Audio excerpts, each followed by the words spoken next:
Wow Life Kiss, 30 pesos only, long lasting na. And guys, sa mga gustong umorder ng ating sabon, still available for only 55 pesos only. Sa mga skin na katulad ko na prone sa pimples, ay talaga namang makukontrol niya ang mga pimples natin. Anyways, to try it, to believe it.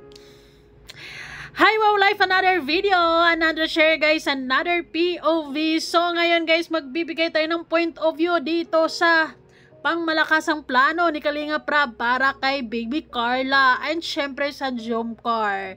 Kayo, agree ba kayo dito? Sa ano ko lang, sa pagintindi ko lang dito sa plano ni Kalinga Prab, I believe na this is very realistic, 'di ba? Realistic.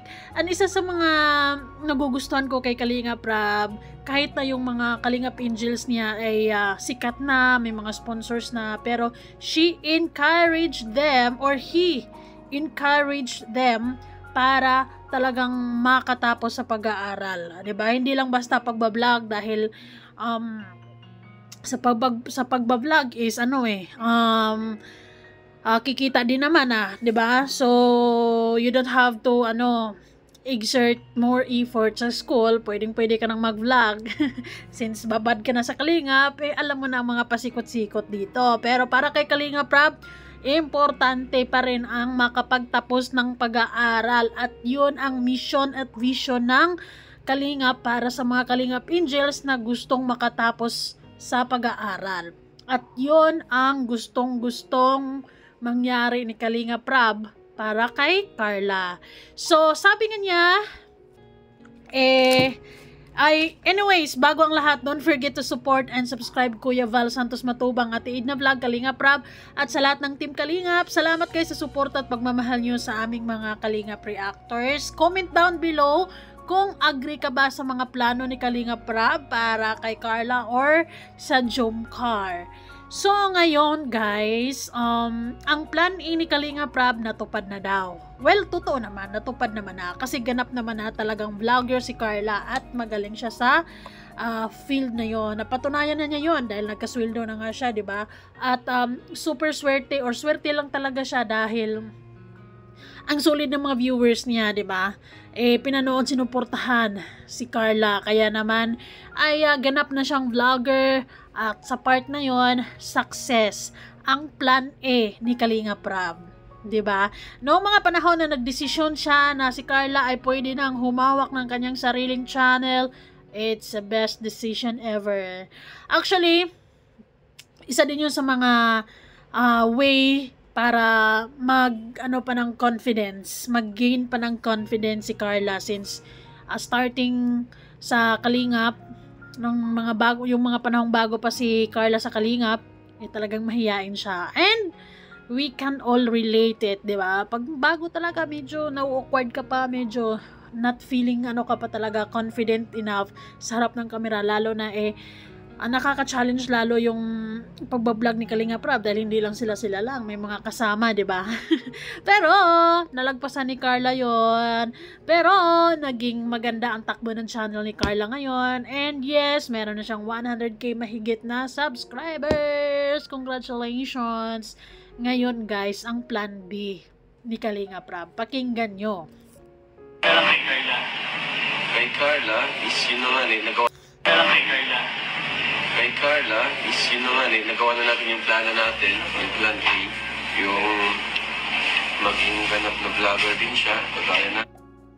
Yes, ganap na vlogger na talaga si Carla. So, 'di ba? Akalain nyo 'yon. Akalain mo yung ikot ng buhay ni Carla.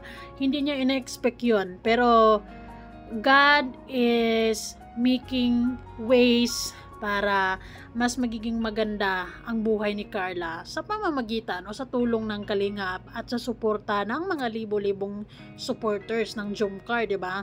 Malaking bagay talaga ang love team, lalo na pagtatangkilikin ito. And si Carla talagang grabe, napabilib niya ang libo-libong mga tao sa pagiging simpleng maganda at pagiging siya, 'di ba? I can't explain it further kasi minahal talaga si Carla bilang siya. Carla. Minahal talaga siya, bilang isang Carla, bilang agom ni Papa Joms. Natin, bilang isang Team Kalingap, yun yung plan A natin. Yes, plan A, achieve. Plan A, check. So, plan B, syempre, mas maganda pa rin yung may diploma ka. Tama. Totoo naman. Mas maganda pa rin yung may baon. Kasi kung maboboard ka sa buhay, kasi dito sa Sukmit kasi, sa totoo lang, wala kasing walang permanente. Walang permanente kasi malay mo ngayon sikat ka ngayon sobrang alam mo yan, parang artista din yan. Pero ang artista kasi I believe na ang mga artista kasi pag mga walang projects wala silang magawa, hindi sila nakikita ng mga madlang people. Pero pag vlogger ka, pag makulit o malikot lang yung isip mo, ay lalo na pag meron ka ng mga talagang fans sa'yo, is talagang susubaybayan kanya no matter what kung anong gagawin mo dyan. Pero malaki ang malaki ang advantage kapag nakatapos ka sa pag-aaral dahil hindi man kasi natin alam yung ikot ng panahon, 'di ba? Kung susubukin ka sa pagba-vlog mo na medyo mahina, di may backup ka. So pwede siyang magiging teacher kasi education yung course niya, 'di ba? Kasi habang buhay yan, di mo yung makukuha, di mo yung mabibili. Kaya yun yung plan B na kung ayaw niya maging vlogger, mag-teacher siya ulit. Totoo, 'di ba?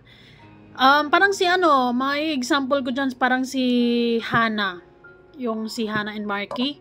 If you guys napapanood nyo sila, 'di ba?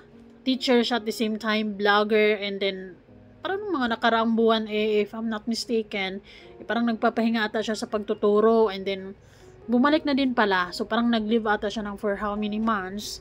And then actually goods naman yung yung pagba-vlog nila. Pero iba pa rin yung natutupad mo yung yung talagang number one love mo. 'Di ba? Si Carla talagang baka nasa puso niya talaga yung pagtuturo kasi since malapit siya sa mga bata, 'di ba? So that's it. Iba pa rin yung feeling kapag yung gustong-gusto mong gawin is yun yung magagawa mo. If she loves it, then magagawa niya kapag makatapos siya ng pag-aaral, 'di ba? Ano ba naman yung 4 years? 4 years or 5 years, mga ganon. Yun. And mabilis lang ang panahon, 'di ba? And while nasa Kalingap siya, so mas nai-enjoy niya yung buhay, hindi bored. Siya, sa mga bata. And ang Nancy naman, pwede naman siyang maging maging housewife. Oo naman. Kalingap from 5 years from now. 5 or 6 years from now. Pwede naman daw. Oo. Housewife na, bro. Kasi may ba? Oo, pwede talaga. Kapag sila yung magkatuluyan ni Papa Joms, talagang malaking future nila sa pagbablog since Kalingap Jomar is nasa vlogging na rin, nasa Kalingap, syempre sila yan, magkakasama yan, 'di ba?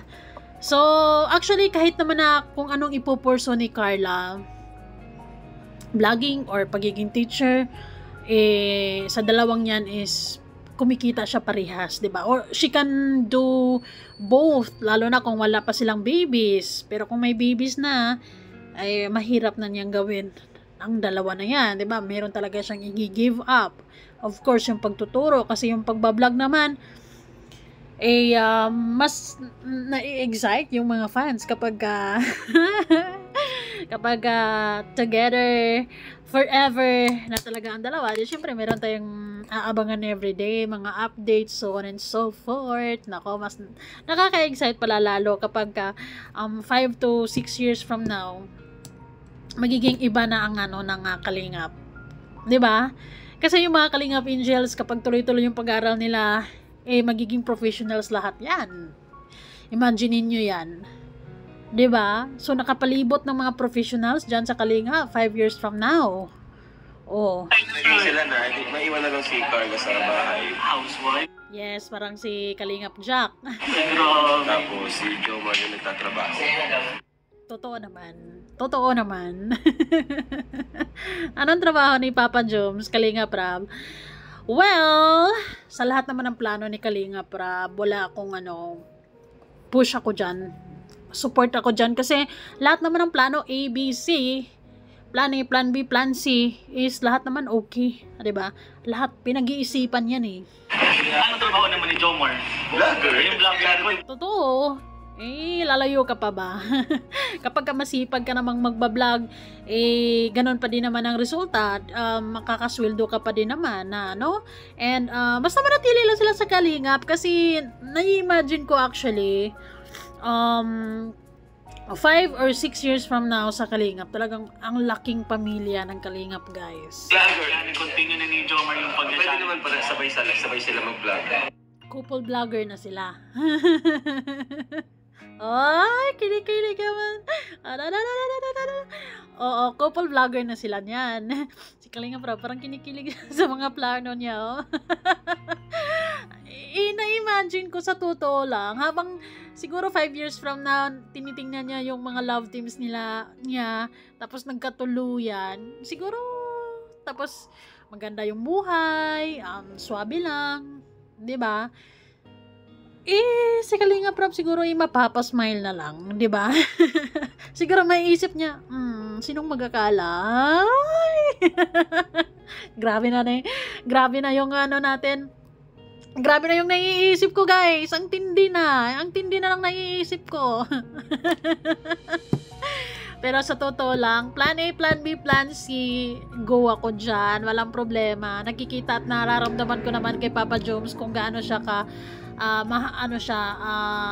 understanding siyang tao, patience, ay mahaba yung pasensya niya. Kaya niya maghintay ng ganun kahabang panahon. And mabilis lang ang panahon, lalo na pag nai-enjoy nila yung buhay nila bilang love, ngayon, couple ngayon, jowa-ship to couple-ship.